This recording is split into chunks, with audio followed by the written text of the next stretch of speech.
In the quiet hours before Asian markets open, there's a moment when screens glow, but the world still feels half asleep, suspended between yesterday's settlement and tomorrow's uncertainty. Traders call it the dead interval, a place where liquidity thins, where intentions drift unspoken, and where the machinery behind global trade moves without the noise of headlines or the permission of daylight. It is here, inside this soft darkness, that an unfamiliar signal has begun pulsing through the system, discreet, rhythmic, unmistakable to those who know what silence is supposed to sound like. The PetroYuan, once dismissed as political theater, has started leaving footprints inside the plumbing of cross-border settlement. But the strange part isn't the currency itself, it's the collateral hiding behind it. Most people imagine currencies as notes, digits, claims, symbols of value. But in the underworld of global settlement, a currency is only as strong as the collateral that stands behind it. The US dollar has treasuries. Europe has bonds. Japan has JGBs. But China has taken a different route entirely, building a parallel system where commodities, not sovereign debt, sit at the center of the collateral web. It sounds simple, almost intuitive, until you realize what it implies. A monetary architecture where barrels, tankers, and long-term supply contracts act like the backbone of liquidity. A world where settlement is not guaranteed by reserve assets, but by the geopolitical weight of energy itself.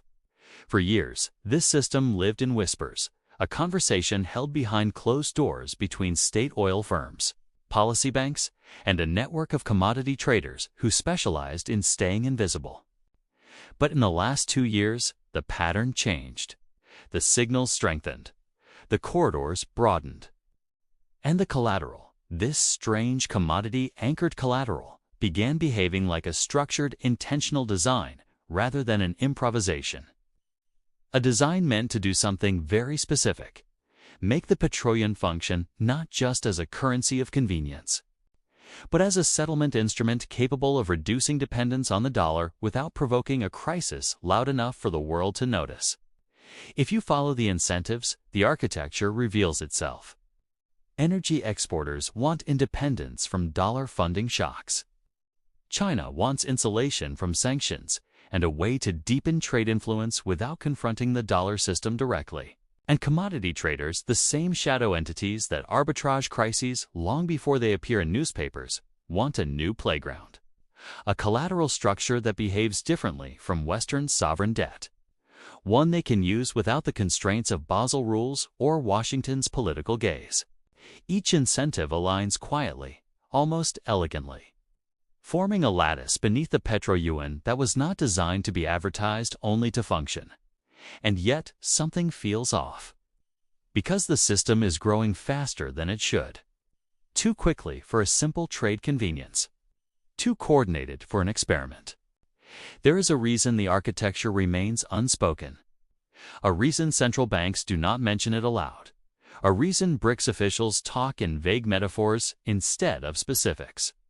The PetroYuan's collateral engine is not merely an alternative. It is a shield and a pressure valve built for a future moment when the global system tightens in ways the public is not prepared for. Before the PetroYuan became a geopolitical talking point. Long before analysts debated whether it could challenge the dollar. An older and quieter history had already begun shaping its path. To understand why a commodity collateralized currency emerged at all, and why it is expanding today without attracting the kind of attention that normally accompanies threats to the global financial order, we must trace the architecture back to a series of hidden failures, policy pivots, and overlooked experiments that started decades earlier. None of these events made headlines in their moment, but together they laid the groundwork for a settlement framework that functions outside the logic of the Western financial system. The story begins in the late 1970s, at the height of the petrodollar era. When energy exporters realized the dollar was not just a pricing mechanism, it was a constraint. Every oil transaction cleared through dollar intermediaries, giving the Federal Reserve an indirect influence over global liquidity far beyond U.S. borders. This structure worked as long as dollar supply matched global demand, But history rarely grants such balance for long. By the 1980s, emerging markets were suffering currency crises triggered by dollar shortages. And oil producers were learning an uncomfortable truth. Their financial stability was hostage to a currency they did not control. The petrodollar was efficient, but it was also a leash. China observed all of this from the periphery, not yet a major economic power, but already learning the silent rules of global influence. In the 1990s, as China began integrating into global trade networks, its policymakers faced a strategic dilemma: how to expand national economic reach without inheriting the vulnerabilities that had plagued other developing economies. The Asian financial crisis of 1997 provided an answer, a brutal lesson in what happens when a region depends on external dollar liquidity. China emerged largely unscathed, not because it was stronger, but because it was insulated. The crisis revealed a deeper structural risk. Global finance was built on dollar collateral, dollar funding, and dollar credit. Anyone outside that system was exposed to shocks they did not create and could not control. This insight led to one of the most important, least discussed policy doctrines in Chinese monetary strategy: reduce exposure to Western-controlled collateral networks.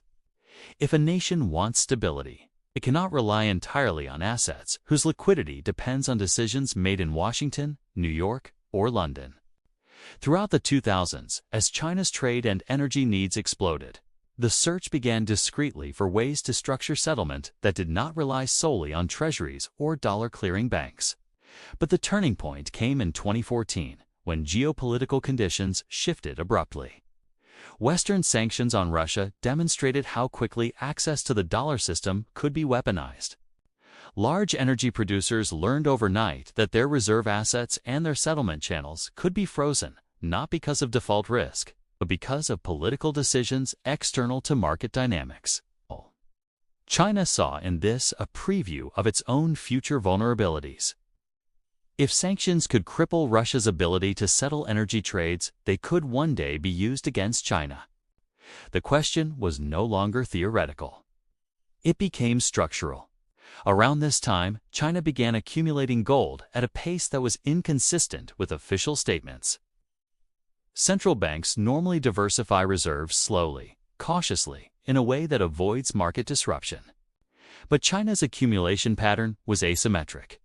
Gold inflows surged during periods when geopolitical tensions rose, indicating not a reserve diversification strategy, but a collateral strategy. Gold, unlike treasuries, cannot be frozen by foreign regulators. It does not rely on Western clearinghouses. Its liquidity is global, ancient, and immune to political capture.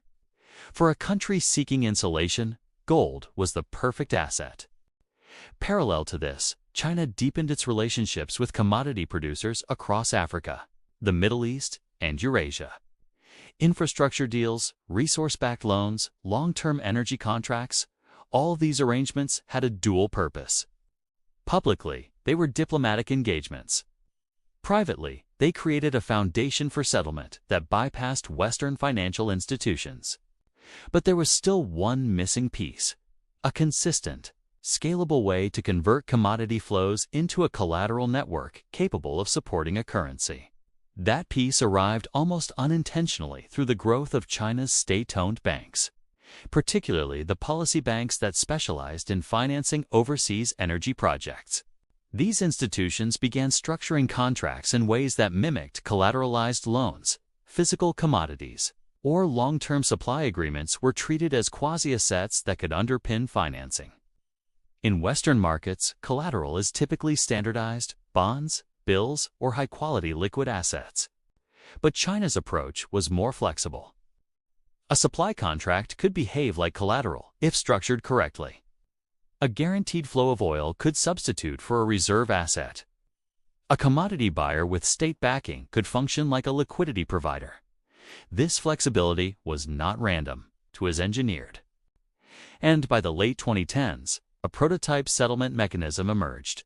Use commodities, primarily oil, as implicit collateral behind yuan-denominated transactions. The PetroYuan was not born from ideological ambition. It was born from necessity, from the recognition that a commodity-backed settlement model could provide stability in ways a purely financial model could not.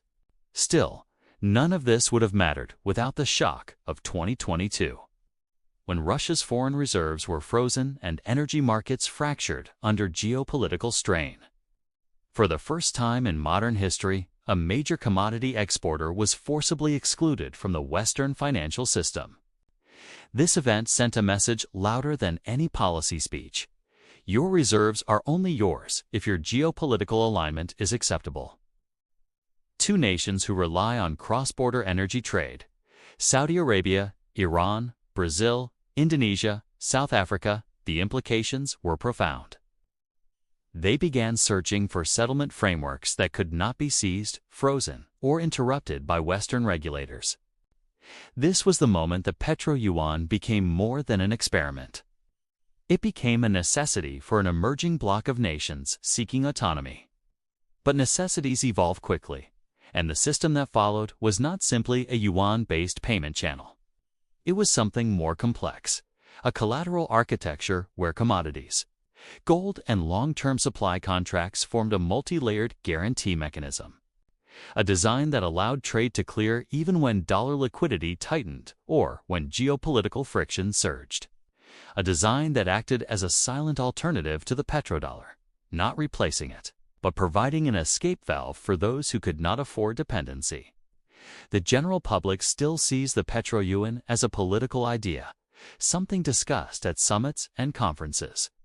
What they miss is the structural reality that has been building for almost 4 decades. The PetroYuan is not attempting to overthrow the dollar, it is trying to eliminate the vulnerabilities that come from using a currency with a single point of political control. And the reason it expands quietly is because its purpose is not confrontation. Its purpose is insulation. The irony is that the system's greatest strength and visibility is also the reason most analysts misunderstand it. They look for central bank announcements, official agreements, or reserve diversification data. But the real architecture lives in the shadows, in commodity-backed contracts, in gold flows that never appear in public reports, in financing structures designed to mimic collateral without calling themselves collateral. This is why the PetroYuan narrative always feels incomplete when described in mainstream discussions. The missing pieces are the ones designed not to be seen. As we move deeper into this video, you will see how these historical currents converged into a mechanism fundamentally different from anything in Western finance. A mechanism where collateral behaves like energy, where liquidity moves along supply chains rather than balance sheets, and where risk is managed through the physical world rather than the financial one. And once you understand that architecture, the PetroYuan stops looking like an experiment. It looks like a quiet preparation for a future the world is not ready to acknowledge. The moment the PetroYuan shifted from a peripheral convenience to a structural force did not happen during a BRICS summit, nor after any public announcement from Beijing, nor in the wake of speeches about multipolarity. It happened invisibly inside a series of subactions that were never meant to draw attention. The twist in this story is that the PetroYuan did not expand because countries suddenly agreed to reject the dollar. It expanded because a hidden flaw inside the global system reached a point where ignoring it was no longer possible. That flaw was collateral scarcity. It began subtly during periods of tightening dollar liquidity, long before the world paid attention. As the Federal Reserve raised interest rates to combat domestic inflation, global funding conditions shifted in ways that analysts discussed publicly but did not fully understand. Liquidity tightened, swaps widened. Synthetic dollar creation slowed, but beneath these familiar symptoms, something deeper was happening. A growing number of emerging markets and commodity exporters found themselves unable to rely on U.S. dollar collateral precisely when they needed it most. Not because they lacked reserves, but because the West had demonstrated that access could be revoked at will. For decades, the implicit contract of global finance was simple. If you held dollar assets, the system would treat you fairly. If you played by the rules, settlement would clear. But 2022 revealed a loophole, not a legal one, but a structural one. Political decisions could now determine who was allowed to use the financial arteries that kept global trade alive. This single realization sent a shock through the world's commodity producers. If your supply chains could be sanctioned, your reserves frozen, or your settlement interrupted, then your collateral was not truly yours. And if your collateral was not yours, your currency exposure became a vulnerability. This is the moment that PetroYuan's hidden engine activated. Countries that depended on stable access to their own export revenues needed a settlement system that would not evaporate under geopolitical pressure. And China, with its enormous commodity demand and its vast state-controlled financial institutions, offered something the West could not: a settlement network where collateral was backed by physical flows rather than political alignment. The twist here is not ideological, it is mechanical. The PetroYuan succeeded because it solved a problem that Western financial systems could not fix: the fragility of collateral access. When Russia's reserves were frozen, energy exporters realized that holding treasuries or dollar deposits was no longer enough. They needed a system where the underlying economic activity, energy, could act as the guarantee. In other words, they needed collateral the West could not seize. And that is when long-term supply contracts, gold reserves, and commodity-backed financing began behaving like a parallel collateral framework. The world did not notice it at first because nothing dramatic happened on the surface. Oil was still priced in dollars. Most cross-border flows still cleared through the traditional network. But behind the scenes, the contractual plumbing began to change. Yuan-denominated invoices increased. Policy banks expanded settlement corridors. Commodity traders rerouted flows through Chinese clearing banks. And most importantly, the collateral behind these contracts shifted from financial to physical. This shift created a quiet but profound incentive loop. If you are an energy exporter, you gain pricing stability by settling in yuan. You gain collateral independence by anchoring contracts to physical supply. You gain geopolitical insulation by using a system outside Western control. If you are China, you expand influence through trade rather than reserve diplomacy. You recycle yuan offshore without exposing the domestic financial system. You build a commodity-backed liquidity engine that mirrors Western collateral networks, but with different incentives and different choke points. It is here that the public narrative diverges sharply from the hidden reality. Most analysts still debate whether the yuan can replace the rusa, but the PetroYuan's architecture was never designed to replace anything. It was designed to outlast pressure. It is not a battlefield currency. It is a continuity currency, one that allows trade to keep flowing even when dollar liquidity becomes weaponized or scarce. The twist becomes clearer when you realize what China did not do. It did not try to create a global reserve currency. It did not attempt to dethrone the dollar in open competition. It did not force exporters to switch payment systems overnight. Instead, China built something the world quietly needed: a collateral architecture that grows stronger when dollar collateral becomes unreliable. The PetroYuan is not expanding because China is pushing it. It is expanding because global incentives are pulling it. Every time a geopolitical shock threatens dollar settlement, the PetroYuan gains silent momentum. Every time sanctions tighten, BRICS cooperation deepens. Every time reserves are frozen, commodity collateral becomes more attractive. The system is not fast, but it is cumulative, and cumulative systems do not reverse. The real twist, the one almost no one acknowledges, is that the PetroYuan's collateral engine activates only under stress. It is not a competitor to the dollar during calm periods. It is a contingency system that thrives in volatility. And because volatility is no longer a rare event in global markets, the PetroYuan's quiet rise is not an accident. It is a structural response embedded inside the global financial architecture. By the time most people notice, the architecture will already be mature. When analysts attempt to evaluate the PetroYuan, they almost always begin from the wrong premise.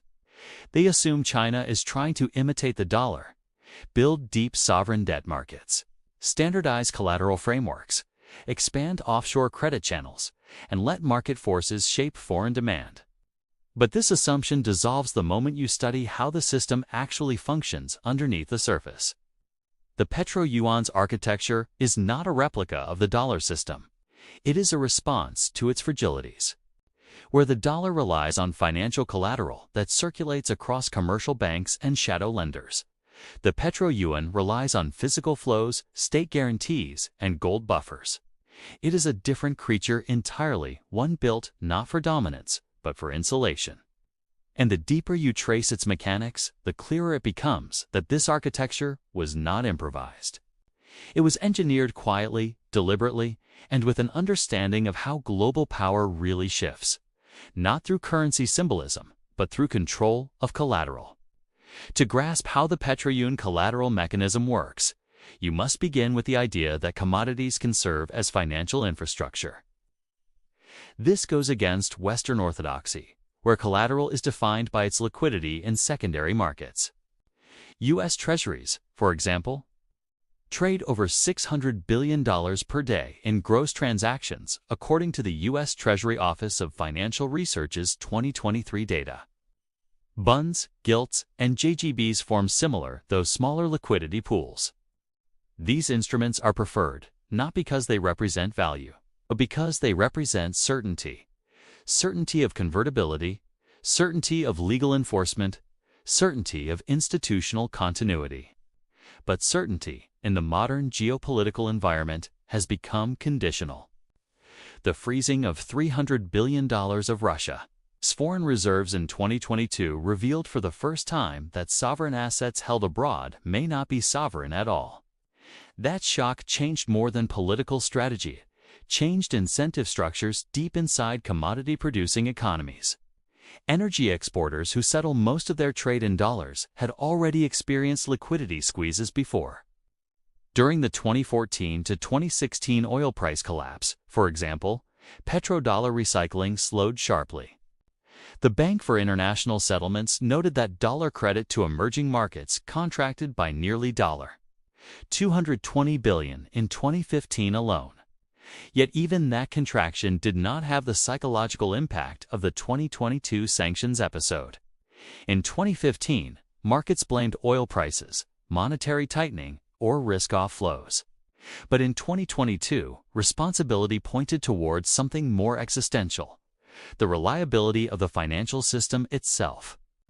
If your reserves, no matter how prudently managed, could be frozen at a moment's notice, then the collateral that backed your economic stability existed only at the pleasure of foreign authorities. This realization forced a dramatic and silent shift. Energy exporters needed collateral that could not be seized, intermediated, or politically blocked. China, aware of this growing insecurity for more than a decade, built a settlement framework that used physical energy commitments as the backbone of collateral. Long-term supply contracts, typically 10 to 20 years in duration, began to include clauses that effectively transformed them into financial anchors. A guaranteed shipment of 1 million barrels per month, priced via a formula tied to Dubai or Oman benchmarks. It's more than a commercial commitment. TIT is a predictable cash flow engine. And predictability is the essence of collateral. So China began structuring these agreements through its state-owned enterprises, policy banks, and clearing institutions, ensuring that the flows behind the contracts were as secure as the paper they were written on.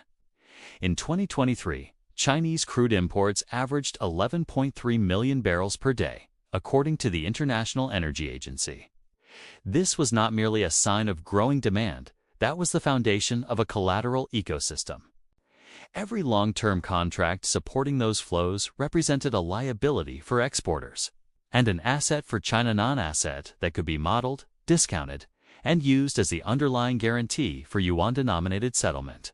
This is where the architecture becomes clearer. Instead of relying on sovereign debt to provide collateral for a funding system, PetroYuan settlement uses energy delivery obligations as the base layer. A 20-year supply agreement between Sinopec and Saudi Aramco, for example, can generate an extremely stable payment rhythm. When these payments are invoiced in yuan, the exporter accumulates yuan revenues that can either be held in deposit used for imports from yuan. Yuan may see some more COS from yuan lease from your sumless tate, for example, can generate on your sell of sell. Pervising sellage parade may sellas. When yuan celeste may yuan sellity per mend of yuan. Yuan sellicilid, I'll see you. I'll see salide, parade, with us. They are you salide, may you wad. We can use sawayat. I sucka kada light I it. I'm sucka caprimite to set to with our side. Leak it. I sui we to skitsi. I can blay I sayako diako be it to by sack hip get this got the vid can't the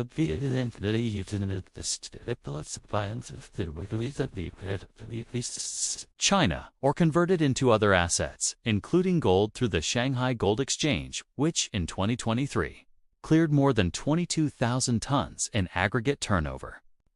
The latter creates an important stabilizer.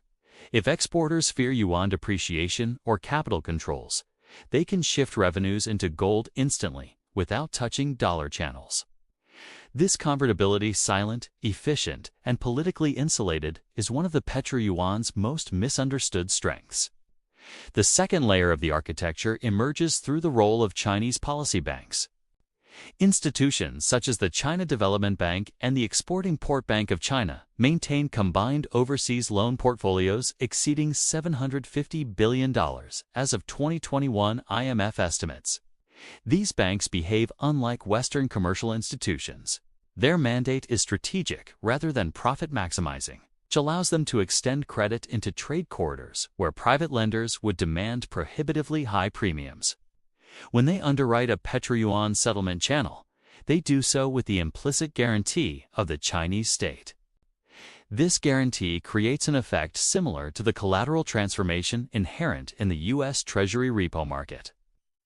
A contract that would otherwise be too illiquid for financial use becomes usable because the state stands behind it. This backstop is essential because commodity flows alone cannot anchor a settlement system. They provide stability, but they do not provide elasticity, the ability of a funding system to expand during stress.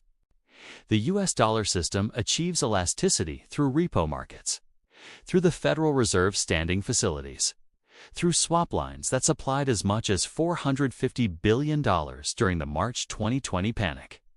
China cannot replicate these mechanisms without fully liberalizing its financial system, something it is unwilling to do. Instead, it creates elasticity through policy bank liquidity windows. When exporters hold yuan but need liquidity in their local currency or need to hedge against volatility, Chinese banks provide structured financing tied to the underlying commodity contract. The loan is not collateralized by a bond, it is collateralized by the future physical delivery. This is a radical inversion of Western credit logic. The future flow is the asset. The third layer of the PetroYuan Collateral system involves gold not as a monetary standard, but as a universal conversion buffer. China is one of the world's largest gold importers, bringing in over 1,300 tons in some recent years when counting both official and unofficial channels. The Shanghai Gold Exchange facilitates deep liquidity for converting yuan into gold without passing through New York or London. This matters because in a stress scenario, exporters holding yuan need assurance that their revenues retain value. Gold provides that assurance. It is not a peg, 'tis an escape valve. And because gold stocks cannot be frozen by foreign governments, they become the preferred reserve asset for countries fearing political seizures. In 2023, global central bank gold purchases reached a record 1,037 tons, according to the World Gold Council. Much of this demand came from emerging markets, several of which are increasing yuan-denominated trade. The correlation is not accidental. Together, these three layers, commodity collateral, state-backed liquidity, and gold convertibility, form a triangular settlement architecture. But the elegance of the design becomes apparent only when you examine how incentives propagate through it. Consider a simplified example. A Middle Eastern energy exporter signs a long-term contract with PetroChina. Denominated in yuan. Monthly flows generate predictable yuan receipts. The exporter now has three choices. Use yuan to purchase. Chinese goods. And China is the largest exporter on earth. Invest yuan in interest-bearing instruments in Hong Kong or Shanghai. Or convert yuan into gold. Each choice reinforces the system. Purchasing Chinese goods deepens trade settlement. Investing offshore strengthens yuan funding markets. Converting to gold increases the credibility of the yuan gold pipeline. No choice weakens the PetroYuan structure. Meanwhile, the exporter gains insulation from the kinds of shocks that have haunted dollar-dependent economies for decades. When the Federal Reserve raised rates aggressively in 2022 and 2023, US dollar index soared to its highest level in 20 years. Emerging markets faced capital outflows, currency depreciation, and higher import costs. Yet countries settling part of their trade in yuan experienced significantly lower volatility in their energy receipts. The stability did not come from the currency, it came from the collateral logic behind it. But the mechanism becomes truly revealing when you follow the flow of risk. In the dollar system, collateral chains depend on the willingness of private institutions to lend against sovereign debt. When risk appetite deteriorates as it did in September 2019 when repo rates spiked to 10%, liquidity evaporates instantly. The Federal Reserve had to intervene with over $400 billion to stabilize markets. In contrast, the PetroYuan system does not rely on private liquidity. Its elasticity is political. When stress emerges, policy banks adjust credit lines, not market spreads. This allows the system to remain functional even when global volatility rises. This difference between market elasticity and state elasticity is the most important and least analyzed aspect of the PetroYuan collateral engine. Western analysts often accuse China of distorting markets through administrative controls. What they fail to see is that these distortions are deliberate features. They allow the PetroYuan to operate even when global markets malfunction. This makes the system particularly attractive to nations that have experienced extreme volatility. For example, between 2010 and 2020, more than 50 emerging market currencies suffered double-digit devaluations against the dollar. PetroYuan settlement, backed by commodity flows, provides a partial hedge against such whiplash. Another rarely discussed mechanic involves China's offshore yuan centers. Hong Kong, Singapore, and London maintain expanding pools of offshore yuan liquidity. These centers provide the PetroYuan system with an external layer of financial functionality, hedging instruments, interest rate swaps, and bond issuance channels. The offshore market supports the collateral architecture by giving exporters and investors somewhere to place yuan revenues that is liquid, regulated, and outside mainland capital controls. It acts as a pressure valve, reinforcing the collateral logic by giving exporters optionality, not constraints. Yet the most profound aspect of the PetroYuan collateral system is how it integrates into China's broader geopolitical strategies. Consider the Belt and Road Initiative, which involves over 150 countries and has financed infrastructure worth more than $1 trillion. Many of these projects are collateralized not by sovereign guarantees, but by future commodity flows, mining rights, or energy delivery commitments. These forms of collateral don't depend on Western legal enforcement. They depend on physical extraction or delivery. When these obligations are denominated in yuan, they plug directly into the PetroYuan settlement architecture. The system expands not through financial markets, but through infrastructure networks. This is why you can think of the PetroYuan not as a currency attempting to globalize, but as a currency hitching itself to global supply routes. The key insight is that the PetroYuan does not require global trust, requires bilateral predictability. And predictability is relatively easy to achieve when trade is built on long-term energy flows. China imported over 88 million tons of LNG in 2023. And many of those contracts spanned 15 to 25 years. When these contracts are denominated in yuan, they create collateralized payment chains that persist regardless of financial volatility. This isn't about replacing the dollar. It is about reducing vulnerability. But the system is not without risks. The PetroYuan Collateral architecture depends on China's ability to maintain stable economic growth and controlled inflation. China's GDP growth has slowed, and demographic pressures are intensifying. Yuan convertibility remains limited, and exporters often prefer to hold only a portion of their revenues in the currency. If China experiences capital flight or domestic financial instability, confidence in the PetroYuan settlement network could weaken. Yet, even with these weaknesses, the system continues expanding. Why? Because its users are not looking for perfection, they are looking for alternatives. And this is where the hidden advantage lies. The PetroYuan system captures flows that the dollar system increasingly struggles to accommodate. During periods of geopolitical tension, when sanctions prevent traditional settlement, the PetroYuan provides a lifeline. During periods of high dollar volatility, it provides stability. During periods of declining trust in Western institutions, it provides insulation. It does not need to outperform the dollar, it only needs to function when the dollar becomes difficult to use. The ultimate mechanic becomes visible only when you place the pieces together. The PetroYuan Collateral engine is not a financial market, it is a continuity mechanism. Its purpose is not to win market share, but to maintain trade when the dominant system malfunctions. And because modern geopolitics produces malfunction with increasing frequency, the PetroYuan grows quietly, almost inevitably. In every corner of global energy trade where risk has become unacceptable. When you step back and observe the system with a wider lens, you realize something striking. Every part of the PetroYuan architecture emerges from incentive alignment, not ideological ambition. Exporters seek stability. China seeks insulation. Policy banks seek strategic influence. Gold provides convertibility. Infrastructure provides reach.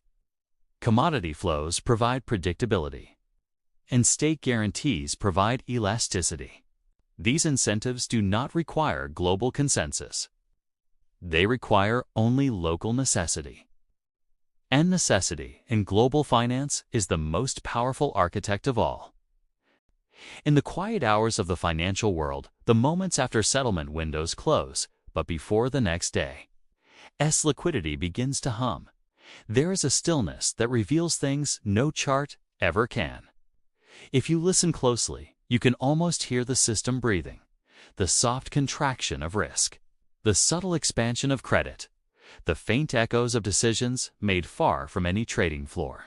It is in this silence that the PetroYuan's collateral engine becomes most visible, not through numbers or declarations, but through absence, the absence of strain.